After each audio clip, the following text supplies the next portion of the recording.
Hey everybody, welcome back to another segment of Fitted to Fish with Tampa Fishing Outfitters. I'm Captain James Beers, and we're gonna tackle a question we get a lot, whether it's through our social media accounts in the store, and that's, hey, I'm seeing tarpon, casting to the fish, and I can't get them to eat. And just through experience on the water, there seems to be a common mistake that most folks are making, and that's seeing this pot of fish and trying to present a bait right on top of them. All right, that's not going to work. I think that you need to think about this from the fish's perspective and try to intercept the fish and get a heading on where that group of fish is heading, especially that lead fish. Make that cast way up ahead of where you predict that they're going to be versus where they're at right now. And that's a common mistake. I see it happen all the time, getting your boat or a little too close to those fish and just trying to drop a bait right on top of them. They're going to ignore it. What you want to think about is really watch those fish carefully, especially if it's on the beach, especially if it's in clear water.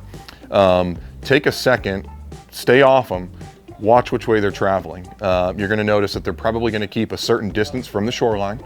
You're probably gonna pick up the speed that they're moving so that when you do wanna get up and you're able to get in front of them and cast up way ahead of where they're going, you'll kind of know how fast they're traveling and what distance.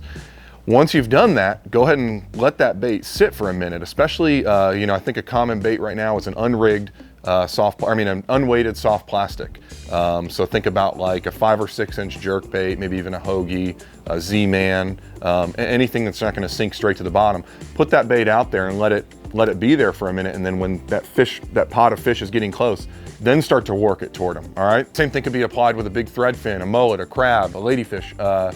Is don't try to put that bait fish, that live bait, right on top of them and expect them to eat. Have it sitting out there so that it looks natural in their habitat where they're coming across it and this bait just happens to be drifting by, whether it's with current or moving in front of them as they travel. So really keep your distance, make your cast out ahead of the fish, keep it away from them.